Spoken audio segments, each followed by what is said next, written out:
नमस्कार मित्रांनो, स्वागत आहे आपल्या जीटीएस मराठी या यूट्यूब चॅनलमध्ये। या व्हिडिओमधून आपण एनसीएमसी कार्डच्या संदर्भातलं एक अतिशय महत्त्वाचा अपडेट बघणार आहे। तेव्हा व्हिडिओ कुठेही स्किप न करता शेवटपर्यंत नक्की बघा। आता तुम्ही ऐकलंच असेल, सगळीकडे एनसीएमसी कार्डच्या संदर्भातली नोंदणी ही चालू आहे आणि खूप साऱ्या लोकांना ते कार्ड सुद्धा भेटलेले, पण प्रत्यक्षात त्या कार्डचा वापर कसा करायचा याच्या संदर्भात बऱ्याच लोकांमध्ये एक संभ्रम आहे। ज्या पद्धतीने पूर्वी आपण एखादं आधार कार्ड जर बस कंडक्टरला दाखवलं तर त्याच पद्धतीने ते कार्ड दाखवल्यावर आपल्याला ती सवलत मिळणार आहे का, अशाही बऱ्याच लोकांमध्ये शंका आहे। पण प्रत्यक्षात त्या कार्डचा वापर डिजिटल कार्ड असल्यामुळे अगदी डिजिटलीच त्याचा वापर हा करता येणार आहे। जसे की आपल्याला त्या कार्डमध्ये एक रिचार्ज मारावा लागणार आहे। रिचार्ज मारल्यानंतर आपण जिथपर्यंत प्रवास करणार आहोत तेवढं प्रवास भाडं आपलं त्या कार्डमधून कट होणार आहे आणि उरलेलं प्रवास भाडं आपलं त्या ठिकाणी शिल्लक राहील। ते आपलं ज्यावेळेस आपण तिकीट काढू त्यावेळेस आपल्याला त्या तिकिटावर त्याची अमाऊंट सुद्धा दिसणार आहे। पण मग हे रिचार्ज कुठे मारायचा, कसा मारायचा आणि कुठे मारल्यावर आपल्याला जास्तीत जास्त बेनिफिट हा होऊ शकतो, याच्या संदर्भातली संपूर्ण माहिती आपण या व्हिडिओमधून जाणून घेणार आहोत। या पद्धतीचे कार्ड जर बघितले आपण तर खूप साऱ्या लोकांच्या हातात हे मिळालेले आहे, पण प्रत्यक्षात त्याचा वापर कसा करायचा हेच लोकांना त्याचं परिपूर्ण ज्ञान नसल्यामुळे ते कार्ड काढावं का, काढून काही आपला फायदा होईल का, असंही बऱ्याच लोकांकडून वारंवार विचारण्यात येतं। तर या व्हिडिओमधून ही संपूर्ण माहिती मी देण्याचा प्रयत्न करणार आहे, तेव्हा व्हिडिओ शेवटपर्यंत नक्की बघा। आता एनसीएमसी कार्डच्या संदर्भातलं नुकतंच राज्याचे परिवहन मंत्री माननीय प्रताप सरनाईक यांनी जाहीर केलेले आहे की 1 ऑगस्ट 2026 पासून जर बस प्रवास जर आपल्याला करायचा असेल, म्हणजे सवलतधारी प्रवाशाजवळ हे कार्ड असेल तरच त्या प्रवाशाला सवलतीचं तिकीट हे मिळणार आहे, अन्यथा पूर्ण तिकीट भरून त्या व्यक्तीला तो प्रवास करणार आहे। उदाहरणार्थ जर बघितला आपण, जर एखादी महिला भगिनी असेल ज्यावेळेस ती प्रवासात जाईल तर याआधी आपल्याला फक्त महिला आहे हे बघूनच आपल्याला त्यांना अर्ध तिकीट महिला सन्मान योजनेचं देता येत होतं। पण इथून पुढे ज्या महिलेकडे एनसीएमसी कार्ड असेल त्याच महिलेला सवलतीचं तिकीट हे दिलं जाईल आणि ज्या महिला भगिनीकडे एनसीएमसी कार्ड नसेल तर त्या महिला भगिनींना पूर्ण तिकीट भरून हा प्रवास करावा लागेल। त्याचबरोबर आपण जर 65 वर्षावरील ज्येष्ठ नागरिकांसाठी 50% सवलत ही दिली जाते, तर त्या संदर्भातही तसंच ज्या ज्येष्ठ नागरिकाकडे जर 65 वर्षावरील ज्येष्ठ नागरिकाकडे जर एनसीएमसी कार्ड असेल तरच त्या प्रवासी बांधवाला 50% सवलत ही दिली जाईल, अन्यथा पूर्ण तिकीट भरून त्यांना प्रवास करावा लागेल। आणि त्याचबरोबर अत्यंत लोकप्रिय अशी योजना म्हणजेच अमृत ज्येष्ठ, यात पूर्णपणे मोफत प्रवास हा ज्येष्ठ नागरिकांना करता येतो। म्हणजे 75 वर्षावरील जेवढे ज्येष्ठ नागरिक आहेत तर त्यांना पूर्णपणे मोफत प्रवासाचा लाभ हा दिला जातो। पण ज्या नागरिकांकडे 1 ऑगस्ट 2026 पासून एनसीएमसी कार्ड असेल त्याच 75 वर्षावरील नागरिकांना हा पूर्ण मोफत प्रवास मिळू शकतो। जर त्यांच्याकडे जर कार्ड नसेल तर त्यांना पूर्ण तिकीट भरून प्रवास हा करावा लागेल। त्यासाठी जेवढे पण सवलतधारी प्रवासी आहेत तर त्यांना एनसीएमसी कार्ड हे आवश्यकच आहे, तरच त्यांना त्या प्रवासाची सवलत ही मिळणार आहे। त्याचबरोबर सध्या फक्त महिला भगिनी, 65 वर्षावरील ज्येष्ठ नागरिक आणि अमृत ज्येष्ठ म्हणजे 75 वर्षावरील नागरिकांचीच नोंदणी चालू आहे। त्या पाठोपाठ एसटी बसमध्ये भरपूर प्रकारच्या अशा सवलती दिल्या जातात, जसं की दिव्यांग बांधवांसाठी सवलती, त्यानंतर दुर्धर आजारावरील जे व्यक्ती असतील तर त्यांना सुद्धा वेगवेगळ्या प्रकारच्या, काही ठिकाणी 100% कन्सेशनची सुद्धा सवलत दिली जाते, काही ठिकाणी त्यांना 75% प्रवास भाड्याची सवलत ही दिली जाते। या प्रकारचे जेवढे पण सवलती आहेत तर त्यांना ते कार्ड आवश्यक असेल, पण अद्यापपर्यंत त्यांची नोंदणीची प्रक्रिया ही चालू झालेली नाही। आता सध्या फक्त महिला आणि 65 वर्षापुढील ज्येष्ठ नागरिक ह्याच लोकांची नोंदणी चालू आहे। आणि त्याचबरोबर ज्या वेळेस विद्यार्थी असतील, विद्यार्थ्यांना सुद्धा एक याआधी मॅन्युअली पास दिला जात होता, पण यापुढे त्यांना सुद्धा एनसीएमसी कार्डच्या संदर्भातच एक पास दिला जाईल आणि त्या पासवरच त्यांना सवलतीचा लाभ हा दिला जाईल। तर आता बऱ्याच लोकांच्या, म्हणजे खूप साऱ्या लोकांची नोंदणी झालेली आहे आणि त्यांना हे कार्ड मिळालेलं सुद्धा आहे, पण प्रत्यक्षात आता त्याचा वापर कसा करायचा ते आपण बघूया। ज्या वेळेस एखाद्या व्यक्तीकडे जर हे एनसीएमसी कार्ड असेल तर त्या व्यक्तीने त्या कार्डमध्ये रिचार्ज मारणं हे आवश्यक आहे। ज्या व्यक्तीने रिचार्ज मारलेला असेल तर त्या व्यक्तीने या पद्धतीचं कार्ड फक्त बस कंडक्टरला दाखवायचं आहे। बस कंडक्टरला हे कार्ड दाखवल्यानंतर आपल्याला फक्त कुठपर्यंत प्रवास करायचा आहे त्या गावाचं नाव सांगायचंय।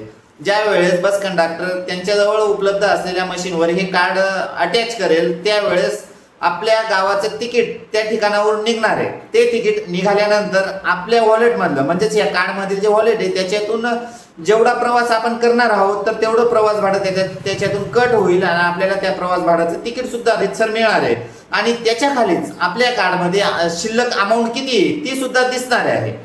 त्याच बरोबर या पद्धतीने आपण या कार्डचा वापर हा करू शकतो। आता आला सगळ्यात महत्त्वाचा प्रश्न म्हणजे आपण रिचार्ज कसा मारायचा। आता खूप साऱ्या लोकांनी हे कार्ड जर प्रत्यक्षात तर घेतलेले पण रिचार्जची कुठलीही कल्पना त्यांना मिळालेली नाही। तर रिचार्जच्या संदर्भातली एक खूप मेहनतीने माहिती मिळवण्याचा मी एक प्रयत्न केलेला आहे आणि ते एक प्रूफ सोबत तुम्हाला मी ती दाखवून सुद्धा देणार आहे। तर तुम्हाला कुठे रिचार्ज मारल्यावर हा जास्तीत जास्त फायदा होऊ शकतो हे आपण या व्हिडिओमधून बघूया। आता एनसीएमसी कार्ड खूप साऱ्या लोकांच्या हातात हे मिळालेले आहे पण प्रत्यक्षात रिचार्ज कुठे केल्यावर आपला जास्तीत जास्त फायदा होईल हे आपण या व्हिडिओमधून बघूया। खूप मेहनतीने हा प्रत्यक्ष पुराव्यांच्या आधारावर बनवलेला हा व्हिडिओ आहे। प्रत्यक्ष कंडक्टर आणि एजंटच्या मशीनमधून ज्यावेळेस आपण रिचार्ज मारतो त्यावेळेस येणारी अमाऊंट किती आहे त्याचा डिफरन्स मी या ठिकाणी दाखवण्याचा प्रयत्न करतोय। जर समजा आपण एजंटकडून 50 रुपयाचा रिचार्ज मारण्याचा प्रयत्न केला तर 50 रुपयासाठी आपल्याला प्रत्यक्षात कार्डमध्ये कितीचा रिचार्ज येईल ते बघूया। 50च्या रिचार्जवर कन्व्हिनियन्स फीज 10 रुपये 45 पैसे आपल्याकडून कापले जातील। त्यानंतर ॲप्लिकेबल GST आपल्याकडून 1.88 पैसे कापले जातील आणि आपल्या कार्डमध्ये प्रत्यक्षात जो रिचार्ज येणार आहे तो 37.67 पैसे इतका रिचार्ज हा आपल्याला त्या ठिकाणी येणार आहे। आणि त्याऐवजी जर आपण तोच 50 रुपयाचा रिचार्ज जर कंडक्टरकडून मारण्याचा प्रयत्न केला तर आपल्याला फीज म्हणून 0.45 पैसे आपले त्याच्यातून कापले जातील आणि ॲप्लिकेबल GST म्हणून 0.08 एवढे पैसे त्याच्यातून कापले जातील। म्हणजेच आपल्याला एकूण 50च्या रिचार्जवर जर आपण कंडक्टरकडे तो रिचार्ज मारला तर 49.47 पैसे प्रत्यक्षात आपल्या NCMC कार्डमध्ये येणार आहे।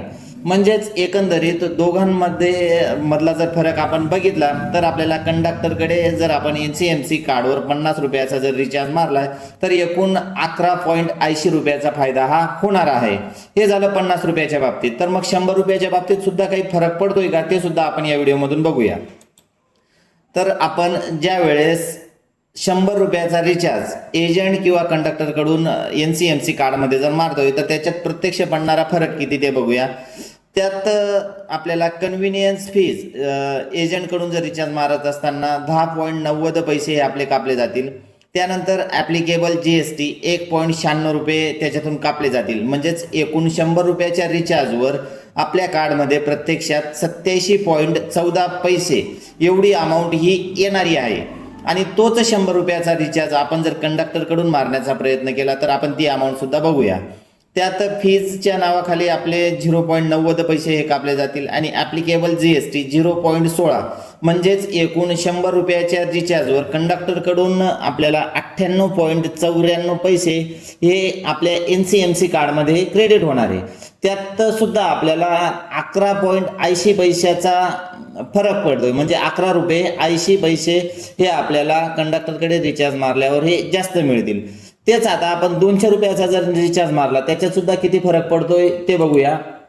याच्यात जर आपण एजंटकडून 200 रुपयाचा रिचार्ज NCMC कार्डमध्ये जर मारायला घेतलं तर आपल्याला कन्व्हिनियन्स फीज म्हणून 11.80 पैसे हे कापले जातील।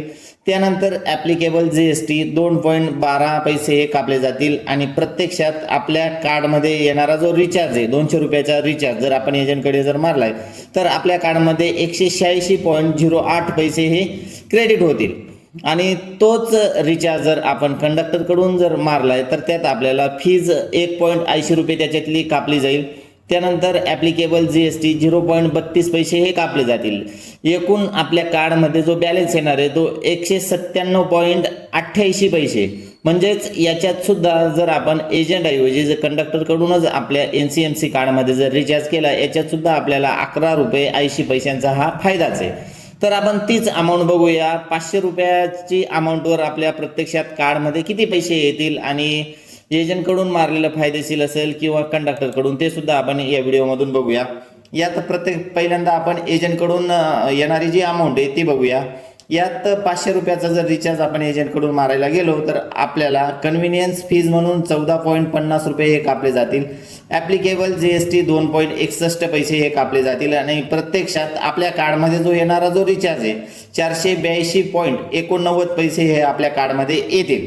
आणि तोच रिचार्ज जर आपण प्रत्यक्षात कंडक्टरकडून जर मारला आहे तर त्याच्यात आपल्या फीज म्हणून 4.50 पैसे हे कापले जातील आणि ॲप्लिकेबल GST 0.81 एवढी ही कापली जाईल आणि प्रत्यक्षात आपल्या कार्डमध्ये 494.69 रुपये हे क्रेडिट होतील. म्हणजेच याच्यात सुद्धा आपल्याला 11 रुपये 80 पैशांचा फायदा हा कंडक्टरकडे रिचार्ज मारल्यावर हा मिळणार आहे.